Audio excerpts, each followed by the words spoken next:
예수 그리스도께서 산 위에 앉아서 전하신 말씀, 그분의 가르침의 핵심, 예수를 닮는 방법 클래스 101, 8가지의 도전과 8가지의 복.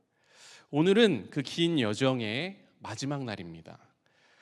아니, 어쩌면 정말 우리가 이 산상수훈 팔복을 제대로 이해했다면 우리의 길고도 짧은 신앙 여정의 새로운 시작이라고도 볼 수 있겠죠.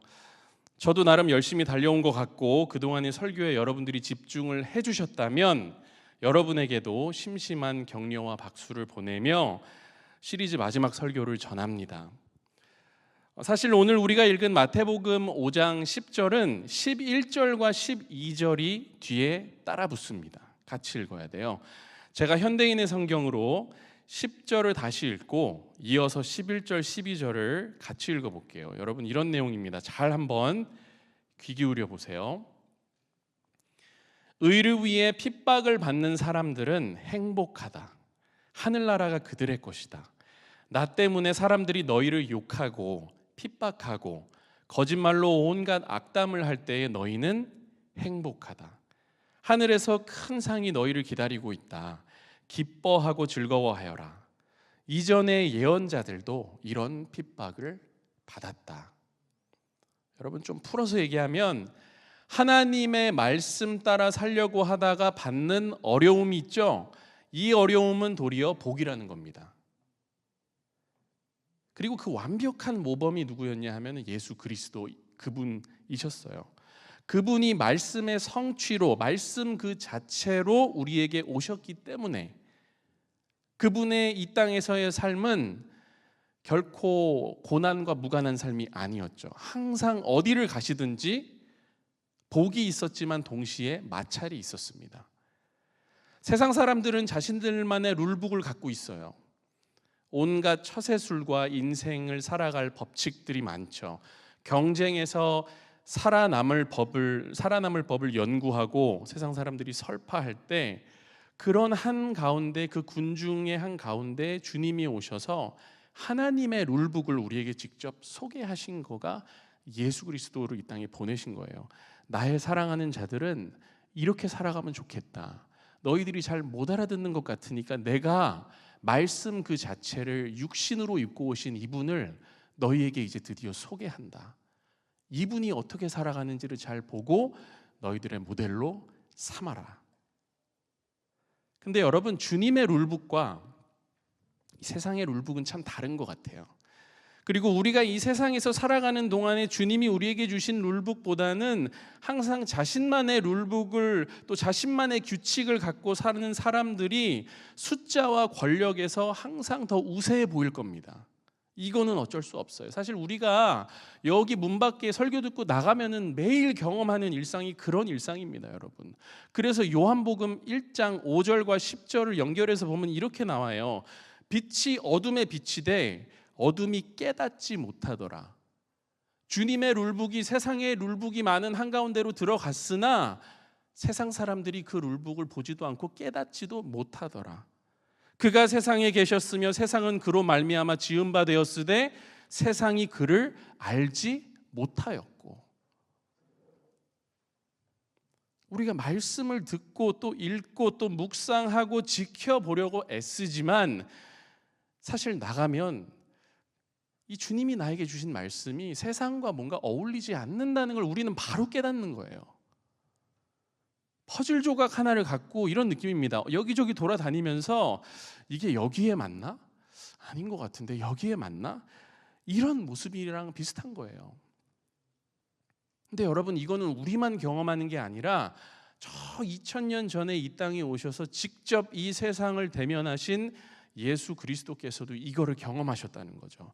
복음을 들고 이곳저곳 다니시면서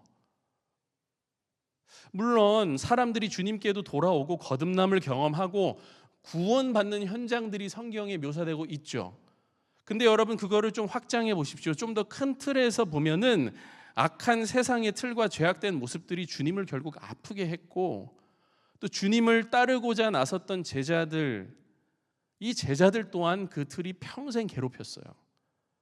하지만 주님은 포기하지 않으시고 순종하셨고, 제가 좋아하는 단어 있죠. 역행하셨고, 물구나무 서기를 하셨고, 하나님 아버지의 뜻에 어긋나는 것에 대해서는 순응하지 않으셨고, 그래서 참 많이 고생을 하시다가 결국 십자가에까지 도달하신 거예요. 자, 그럼 거기서 끝난 건가? 만약에 여러분 그 이야기가 거기서 끝났다면 지금 우리가 주님을 기억할 필요도 없고 그 이름은 역사 속으로 이미 사라졌을 겁니다. 옛날에 그 예수라는 사람이 있었는데 무슨 복음이라는 걸 전하다가 죽었어. 그러니까 그렇게 안 되려면 적당히 순응하면서 살아야지.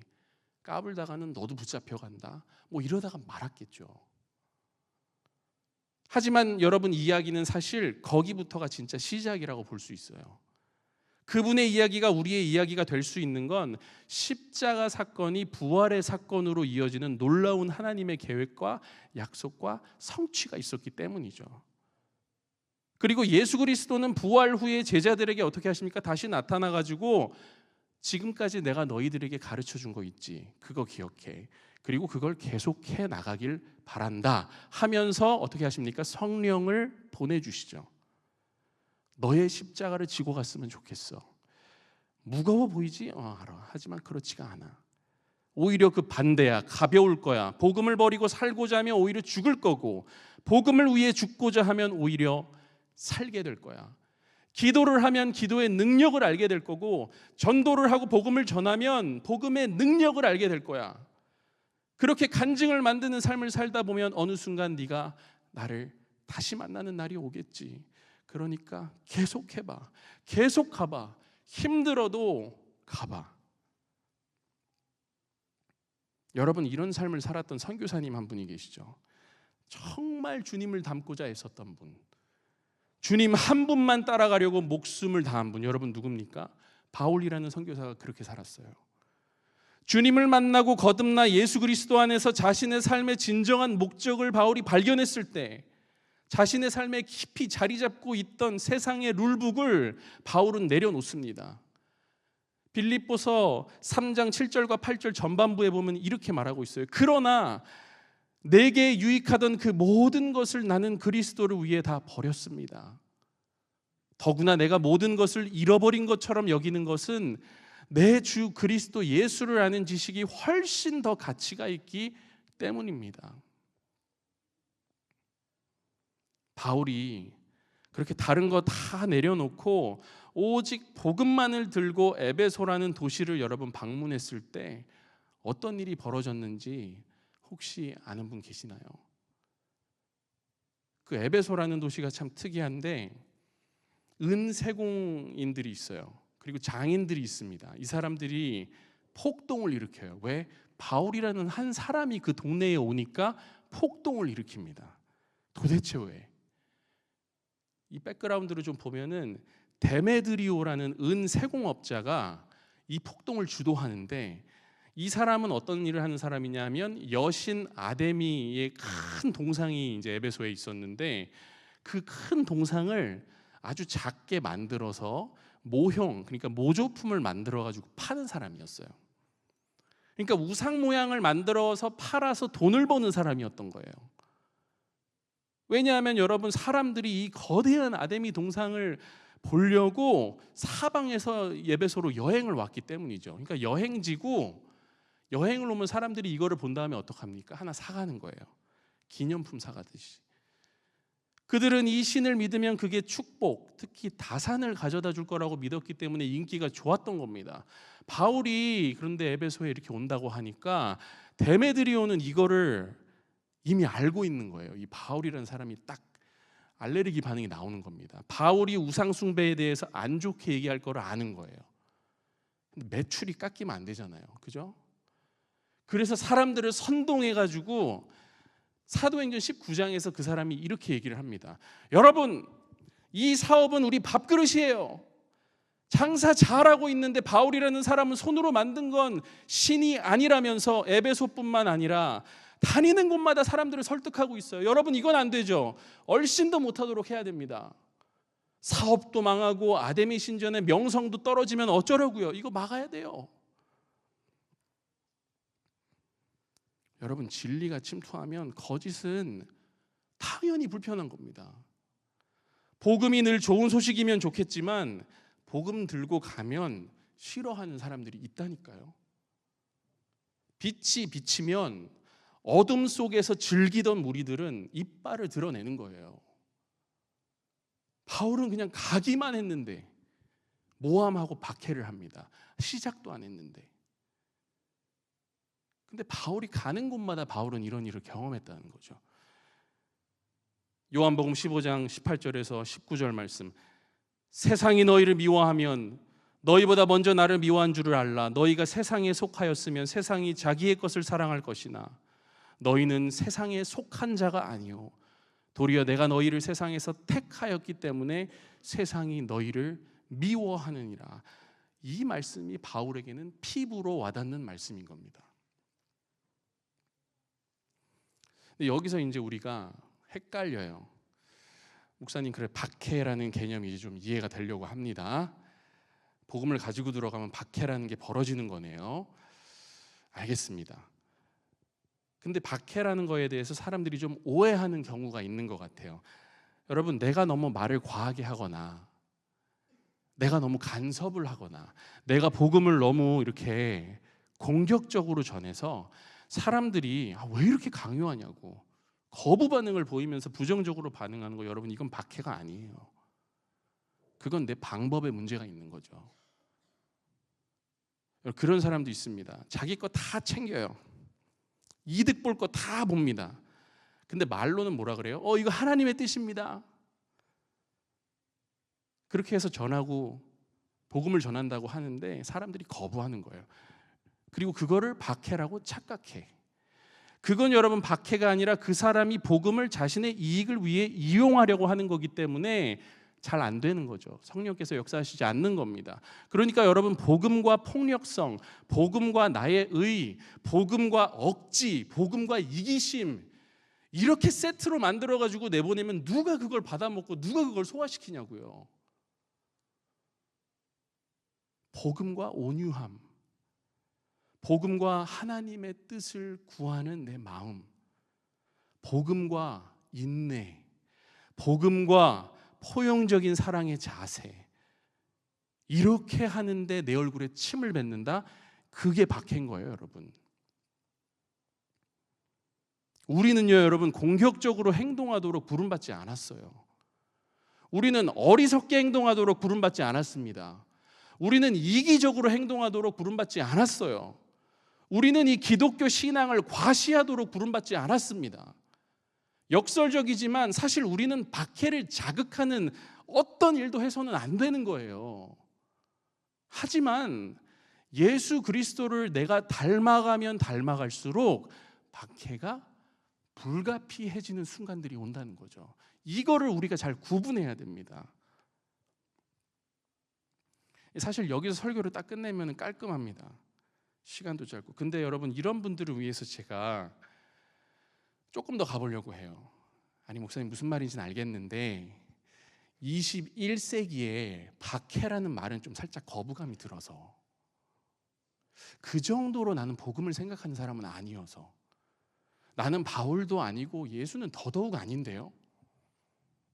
일단 오늘은 마음문 살짝 닫고 갈게요. 여러분, 이런 분들이 혹시 지금 여기 계시다면 조금만 더 제 얘기를 들어보셨으면 좋겠습니다. 먼저, 박해를 받아야만 참된 그리스도인이라고 한다면, 그러니까는 이렇게 반응을 하죠. 난 그거는 좀 사디스트적인 것 같고 뭔가 좀 이상하니까 패스할게.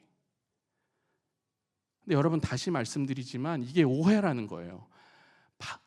박해를 받아야만 찐이 아니라 내가 증인의 삶을 살고 내가 예수 그리스도의 제자로 살고자 하고 복음을 부끄러워하는 삶이 아니라 복음을 사랑해서 성령께서 이끄시는 대로 살아가다가 보면은 박해가 불가피한 순간이 찾아올 수 있다는 거예요.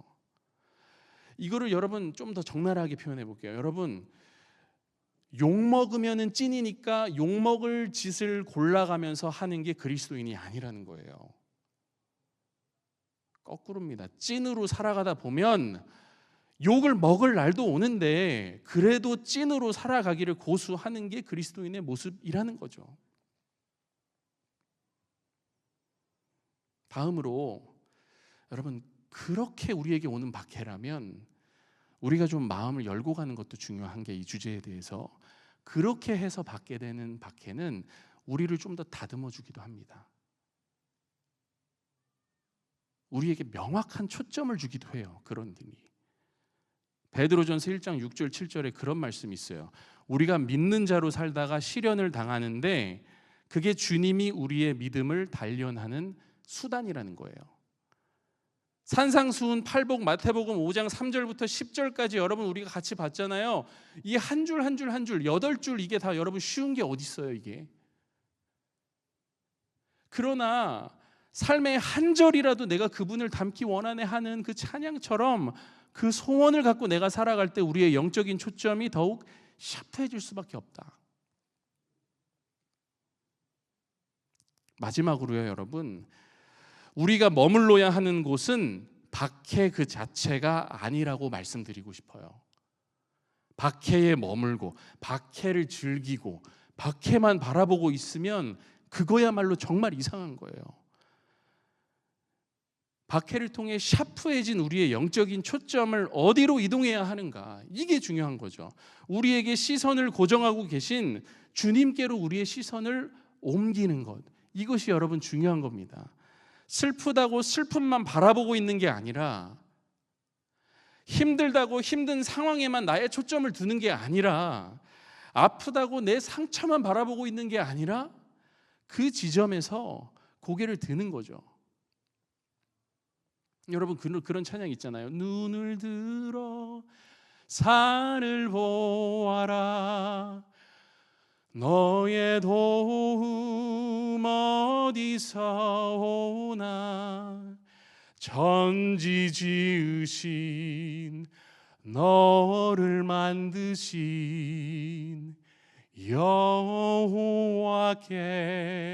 여호와께로다. 이 갈망이 결국 그리스도인들에게는 힘이에요. 그 힘으로 믿는 자들은 박해하는 이들을 위해 기도합니다. 이 갈망이 결국 그리스도인들에게는 힘이에요. 그 힘으로 믿는 자들은 바닥을 치고 있을 때도 하나님을 찬양합니다.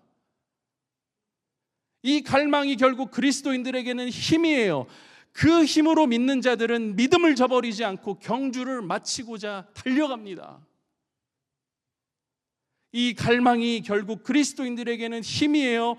그 힘으로 우리는 마음을 열고 성령을 우리의 삶으로 초대합니다. 왜? 나 혼자 할 수 없는 거 내가 아니까. 말씀을 정리합니다. 의를 위하여 박해를 받은 자는 복이 있나니 천국이 그들의 것임이라. 여러분, 그럼 여기서 말하는 천국은 뭘까요? 도대체 박해를 받는 게 왜 나에게 복이 되는 거고 왜 천국이라는 개념과 연결을 시키실까? 이 마지막 고리를 우리가 이제 풀어야겠습니다. 저는 이 해답을 어떤 한 분의 글에서 발견했어요. 라인홀트 메스너라는, 여러분 이름 들으시면 아는 분들 계실 거예요. 이탈리아 국적의 엄청나게 유명한 산악인이 있습니다. 산을 타시는 분이에요. 인류 최초로 히말라야 산맥의 8,000m급 고봉 14개를 모두 무산소 단독행으로 등정한 전설적인 인물입니다. 그러니까 슈퍼 알피니즘의 살아있는 역사. 근데 이 사람이 이제 책을 썼어요. 자신의 등반기를 일기처럼 남긴 책인데 책 제목은 검은 고독, 흰 고독이라는 책입니다. 검은 고독, 흰 고독. 근데 그 책의 내용이 여러분 이런 내용이 있어요. 제가 한번 읽어볼게요. 이분이 산을 오르면서 쓰신 내용이에요. 중간중간에. 물론 내려와서 썼을 수도 있죠. 걸음을 내딛다 체력을 넘어서는 듯한 한계가 느껴지면 곧바로 발을 멈춰야 했다. 그리고 체내에 산소를 많이 공급하기 위해 숨을 크게 쉬었다. 여기서 정상까지 가려면 얼마나 많은 난관에 부딪힐지 잘 알고 있었기 때문에 위를 쳐다보기가 싫었다. 그리고 다시 앞으로 나아갔다. 마지막 살원에 다다랐을 때에도 어쩌면 실패하는 것이 아닌가 하는 생각을 지워버릴 수가 없었다. 그러나 동시에 꼭 해낼 수 있다는 확신도 있었다. 나는 1m를 오를 때마다 시시각각 변하는 나 자신과 싸워 이겨내야만 했다. 이 긴장감 여러분 느껴지십니까? 결국 이분이 난가 파르바트 정상에 올랐고요. 고요한 그 정상, 아무도 없는 그 정상에서 딱 1시간을 보내고 내려오셨대요. 근데 딱 1시간 동안 아무 말도 안 하다가 혼자서 독백처럼 이렇게 말하고 내려왔다고 합니다. 이걸 적어놨어요. 뭐라고 했냐 하면, 나와 정상은 하나다. 그러나 우리는 서로 다르다. 나와 정상은 하나다. 그러나 우리는 서로 다르다. 이거에 대한 설명이 나와 있지 않습니다. 근데 저는 이 대목에서 몸이 전율이 이렇게 타고 올라오는 게 느껴졌어요. 여러분, 이게 어떻게 해석이 되냐면 승리의 감정. 그거는 여러분 우리의 삶 전체를 지배할 만큼 대단한 거죠. 내가 승리했다. 하지만 여러분 결국 그 승리도 지나가요. 도리어 우리의 인생에 남는 건 뭡니까? 연속되는 등산과 하산이 아닐까. 그 등산과 하산 가운데, 그 고된 싸움 가운데 우리가 믿고 의지할 분은 우리를 인도하시는 하나님 아버지시라는 그 확신을 갖고 우리가 오늘도 또 오르고 또 내리는 그 작업을 하고 있는 것이 아닐까. 우리는 정상에 머물 수 없죠. 언젠간 내려와야 됩니다. 올라가면 내려와야 되고 내려가면 올라오게 되어 있어요. 하나님은 가슴 벅차오르는 정상에만 계신 게 아니라 나의 모든 등산과 하산 가운데 계심을 깨닫는 것, 바로 그 갈망으로 살아가는 게 천국이랑 연결되는 것 아닐까. 이 기나긴 인생이라는 산행을 허다한 증인인 여러분들과 함께, 그리고 저는 주님과 함께 할 수 있어서 너무나 행복합니다. 내 인생에 나는 지금 어디쯤 와 있을까? 나는 나의 등산과 하산을 하는 가운데 주님을 향한 갈망이 있는가?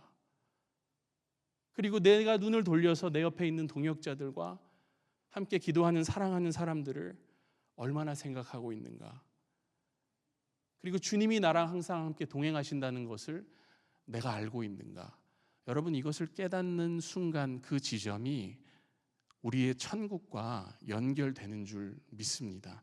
우리 찬양팀 나오실 때 함께 이렇게 고백을 한번 해보면 좋겠어요. 우리 양옆에 계신 분들, 앞뒤에 계신 분들과 이렇게 한번 인사를 해봅시다. 마음을 다듬으면서 눈을 들어 산을 봅시다. 네, 눈을 들어 산을 봅시다. 우리 이 찬양하면서 우리 기도의 마음을 좀 준비하고 기도회로 나아가도록 하겠습니다.